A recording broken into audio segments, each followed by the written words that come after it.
ये है पेशावर की वो जगह जहाँ मिलते हैं निहायत मुनफरिद नान। जी हाँ, नान पर टमाटर और इसके साथ साथ पुदीना और इसके अंदर चीनी। लोग बड़े शौक से ये नान खाते हैं और इनका कहना है कि हजारों की तादाद में लोग आते हैं और ये नान खा के जाते हैं। आखिर पेशावर में ये नान इतने मशहूर क्यों हैं और ये लोग ये नान कैसे बनाते हैं और ये जगह कौन सी है, ये सब जानते हैं इस वीडियो में। आइए। ये सदर चौक पर है जी, पेशावर।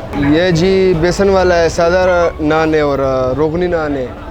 बस कोई आता है आलू वाला नान भी हो सकता है। बस हर जगह में मिलता है, पेशावर में भी है, आगे पीछे और दुकानें भी है, अरबाब रोड पे भी और दुकानें हैं काफ़ी ज़्यादा। बस कुछ नहीं है, बस 5-10 मिनट में तैयार हो जाता है। मसाला पीछे तैयार करके रखते हैं, बस जो गाहक आ जाए बस उसको बना के दे दें। सुबह ये तो 24 घंटे सर्विस है जी। ये जी इस पे ऊपर चीनी भी डालते हैं, अंदर भी चीनी डालते हैं। रोगनी पहले बनाते हैं ना, इसके अंदर फिर चीनी डाल के ले दें, लोग मज़े से खा लेते हैं। ये रोगनी वगैरह ये बेसन वाला हो गया 60, ये सादा जो है ये 20 रुपए का। ये जी मसाले तैयार कर लेते हैं ना इधर, पहले उसके ऊपर टमाटर वगैरह सब कुछ लगा के फिर। जी हाँ, हमारा अपने शुक्र है। इसमें टमाटर मसाला, धनिया हो गया, सूखा धनिया हो गया, काफ़ी वगैरह चीज़ें इस्तेमाल होते हैं, बेसन वगैरह हो गया। क्यों नहीं जी, हमारे सब भाई है, हम उधर भी हमारे काफ़ी लोग हैं, उधर भी जाते आते रहते हैं, इधर भी है जी।